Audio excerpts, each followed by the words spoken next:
बढ़ा चल धर्म पर तू क्या देखता है।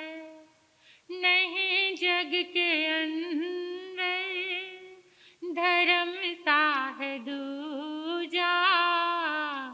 बढ़ा चल धर्म पर तू क्या देखता है। जरा मन की आँखों को खोले तो देखे। धर्म से जहाँ में नफा ही नफा है। जरा मन की आँखों को खोले तो देखे। धर्म से जहाँ, धर्म से जीवन का गुलशन महकता है। जिस जीवन में धर्म नहीं उस जीवन में कुछ भी नहीं। पक्षी के अगर पंख नहीं तो उसका जीवन बेकार है। नदी के अगर किनारे नहीं तो वो नदी विनाशकारी है। इसी तरह से अगर इंसान के जीवन में धर्म नहीं तो वो जीवन किसी काम का नहीं। इस कलिकाल में धर्म एक द्वीप है।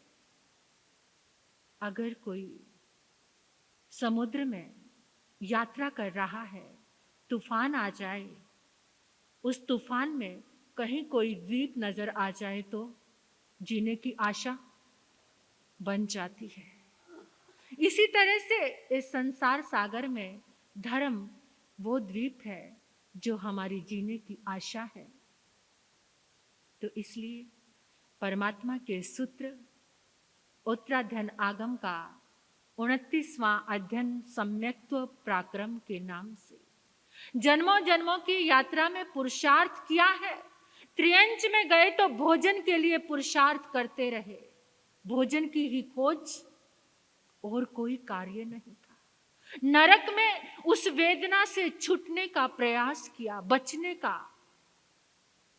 देवलोक में जाकर भी भोगों का पुरुषार्थ वहां भी चल रहा था।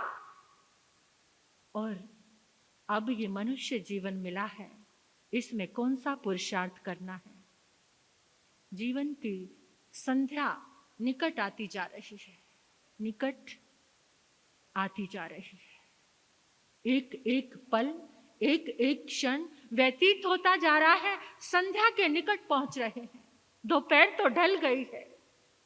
इसमें कौन सा पुरुषार्थ करना है। सम्यक्त्व पराक्रम का पॉजिटिव दृष्टिकोण। हर चीज को पॉजिटिव होकर क्या सही रूप में देखना और सही रूप में जानना। जीव को जीव जानना, अजीव को अजीव मानना। ये सम्यक बोध, सम्यक पराक्रम के सूत्र हमारे बीच में चल रहे हैं। और उस सूत्र में आप सुन रहे हैं तवेणं भन्ते जीवे किंग जणई।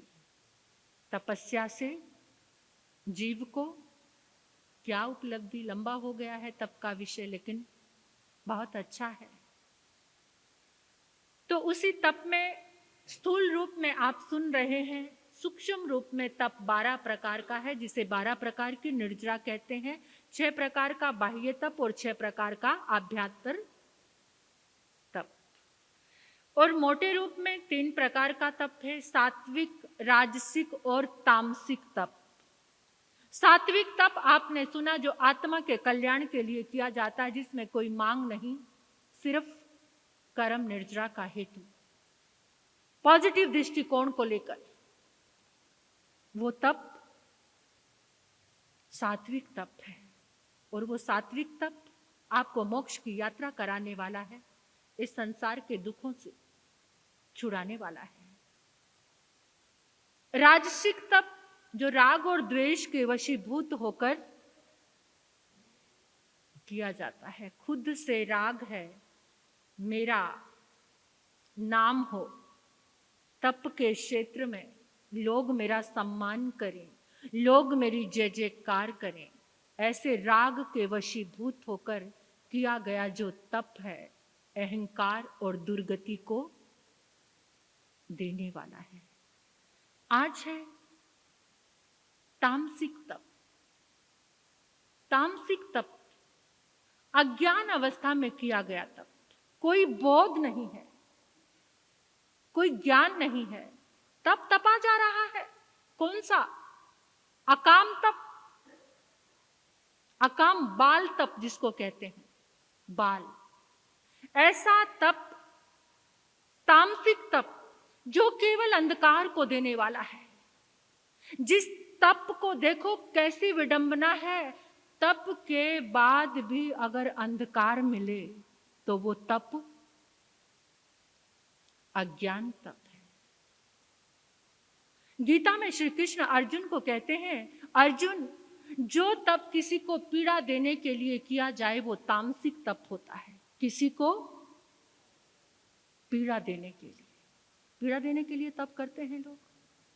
ये जितने दुनिया में तांत्रिक लोग हैं वो तप करते हैं, लेकिन वो तप कैसा है? कितने भयंकर दुर्गति, दूसरों को पीड़ा देने का तप। वो बहुत तप करते हैं और ऐसा तप करते हैं कि जिसकी कल्पना भी नहीं कर सकते। लेकिन वो तप किसी को पीड़ा देने के लिए, किसी के प्राणों को कष्ट देने के लिए किया जाता है। तांत्रिक लोग ऐसी विद्याओं का प्रयोग करते हैं तप के द्वारा, और वो जो तप है वो घोर अंधकार को देने वाला है। उसकी मृत्यु बार बार बहुत भयंकर होती है। तामसिक तप, जिसे हमारे जैन आगमों में नियाणा कहा गया है। क्या? नियाणा। नियाणा मतलब निदान, सौदा करना, बेच देना। पंजाबी में बच्चे को नियाणा कहते हैं। अजय बहुत न्याणा है, ऐसे कहते हैं बच्चे को, अजय बहुत न्याणा है, मतलब ये बहुत बालक है अभी। न्याणा का मतलब अबोध, जिसको कोई भी ज्ञान नहीं है। तो ये तप कौन सा है? अज्ञान वाला, जिसमें कोई बोध नहीं है। एक सन्यासी तप कर रहा था, मांस खमन का तप। उस मांस खमन के तप में उसका एक अभिग्रह था कि जो कोई सबसे पहले आकर निमंत्रण देगा मैं उसी के घर पे पारना करूंगा। राजगृही नगरी के बाहर वो तप कर रहा था, और राजगृही नगरी में कौन? राजा मुझे क्षमा कर दो, और कहते कोई बात नहीं राजन, तुम्हारे निमित्त से मेरा तप और बढ़ गया। तो गुरुदेव अगर मुझे माफ कर दिया है तो नेक्स्ट पारना मेरे घर में। हाँ कोई बात नहीं। दूसरा मास खमन पूरा हो गया, राजा फिर भूल गया, और तीसरा मास खमन शुरू हो गया। अब तो राजा आकर माथा पीट कर बहुत रोया, मुझे क्षमा कर दो, मुझे माफ कर दो, ये मैंने क्या कर दिया, मैंने आपको इतना कष्ट दिया। फिर भी उस तपस्वी ने कहा कोई बात नहीं, परेशान मत रहो, रो मत, तुम्हारे बहाने अगर मेरा तप आगे बढ़ रहा है तो मुझे खुशी है, कोई बात नहीं। तीसरा मास खमन। अब मैं किस मुंह से आपको बोलूं, तपस्वी राज, अगर दिल से मुझे क्षमा कर दिया है तो पारने का लाभ किसी और को मत देना, पारना ठीक है। तीसरा मास खमन पूरा हुआ, होनी को क्या मंजूर, कैसा कर्म का बंधन या क्या लेन देन। राजा फिर भूल गया। अब तो उस तपस्वी का धैर्य डोल गया। ये दुष्ट राजा, ये बार बार मेरे साथ मजाक कर रहा है, मुझे तड़फा कर मारना चाहता है। अब तो मेरे शरीर में इतनी सी भी एक मांस की परत नहीं बची, मैं बिल्कुल हड्डियों का ढांचा बन गया। इसके कारण ये दुष्ट कौन से जन्म का मुझसे वैर निकाल रहा है? मेरे तप का फल ये हो मैं इसकी मृत्यु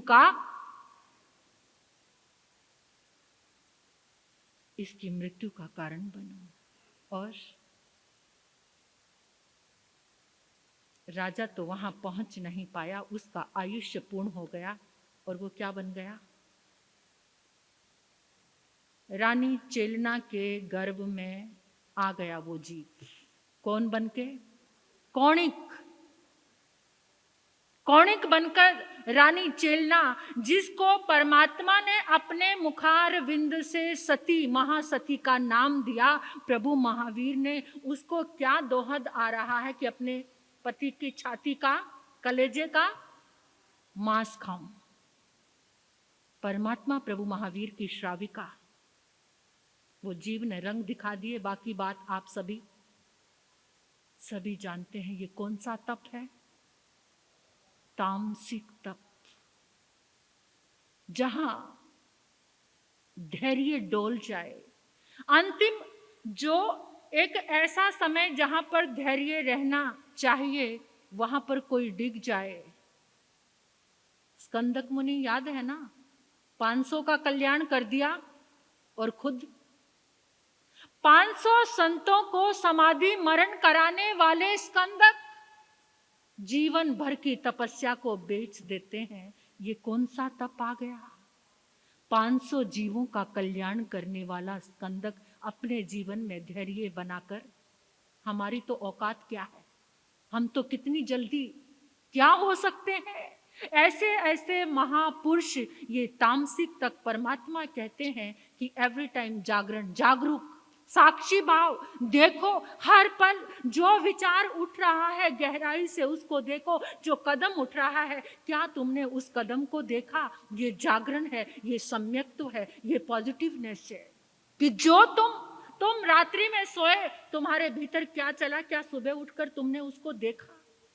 और कुछ भी नहीं है निर्जरा का माध्यम, सम्यक तो और कुछ भी नहीं है। केवल साक्षी बनकर हर परिस्थिति को, हर चीज को, भोजन कर रहे हो उसको देखो, चाय पी रहे हो उसको देखो, देखना, उसके साक्षी बनो। ये भी याद नहीं रहता कि क्या, क्योंकि सामने टीवी ऑन है, हाथ में मोबाइल ऑन है, और क्या खाया ये भी पता, कहां से साक्षी भाव आएगा? ये जागा हुआ व्यक्ति ही तप में रह सकता है। केवल ऐसे तन को तपाना प्रभु ने तप नहीं किया, माध्यम दिया है। ये 12 निमित्त हमारे सामने उपस्थित किए हैं, लेकिन आत्मा से जुड़कर जब इसका जागरण हो जाएगा तो ऐसा प्रभु कह रहे हैं कि राजसिक और तामसिक तप से बचो और सात्विक तप को जो धारण करता है वो जीवन में आगे मोक्ष के नजदीक नजदीक पहुंचता चला जाता है। तो आगे ये विषय कैसे चलेगा? कल क्या है? कल अमावस्या है और पितृपक्ष की अमावस्या है। जो दिन होते हैं, जो तिथियां होती हैं, जो ग्रह नक्षत्र होते हैं, वो बहुत विशेष एनर्जी को फैलाने का, समेटना का काम करते हैं। जो पितृपक्ष की एनर्जी है अमावस की, ये बहुत अद्भुत है। इसमें इतना सा करोगे तो इतना ज्यादा आपका फैल जाएगा। तो आप सभी जीवों के कल्याण का माध्यम बन सकते हैं। यहाँ पर इसी प्रसंग पर, और कल वैसे भी गुरुदेव के दर्शन करने के लिए बहुत लोग आने वाले हैं, लेकिन आप सभी को सजोड़े यहाँ पर आकर तीर्थंकर भगवान के जाप से जुड़ना है। हमारे तो 2-2 लाभ आ जाएंगे। एक तो भक्तामर का चल रहा है, इतनी ऊर्जा की, वाइब्रेशन की साधना चल रही है, ऊपर से अरिष्टनेमी और पार्श्वनाथ भगवान का। आपकी जन्म कुंडली में जो भी दोष है वो बिल्कुल भी नहीं रहेगा, ये गारंटी वाली बात है। जो तीर्थंकर भगवान की साधना से इस अमावस को जुड़ता है तो उसके अंदर अपने आप ही सारी नेगेटिविटी समाप्त हो जाती है, पॉजिटिव एनर्जी आती है। तो बहुत ही खुशी और हर्ष का विषय है कि हमारे बीच में श्रावक श्री दिलीप जी पगारिया बेंगलोर से और अपनी धर्मपत्नी रीता जी के साथ आए हैं दर्शनार्थ। हम पंजाब में थे, वहां भी पहुंचे। इनका ये स्नेह भाव है, बहुत सेवा भावी हैं। स्नेह भाव है इतना कि जहाँ भी हम होते हैं दर्शन के लिए जरूर आते हैं, और आप तो दो दो लाभ आपको मिल गए। गुरुदेव के इस ऊर्जावान क्षेत्र में आप आए हैं, तो आपका कितना कल्याण होगा, कितना मंगल होगा। इस सभा में हम आपका बहुत बहुत अभिनंदन करते हैं। इसी तरह से आपके भाव बने रहें, ऐसे ही सेवा के दर्शन के भावों से जीवन को मंगल करते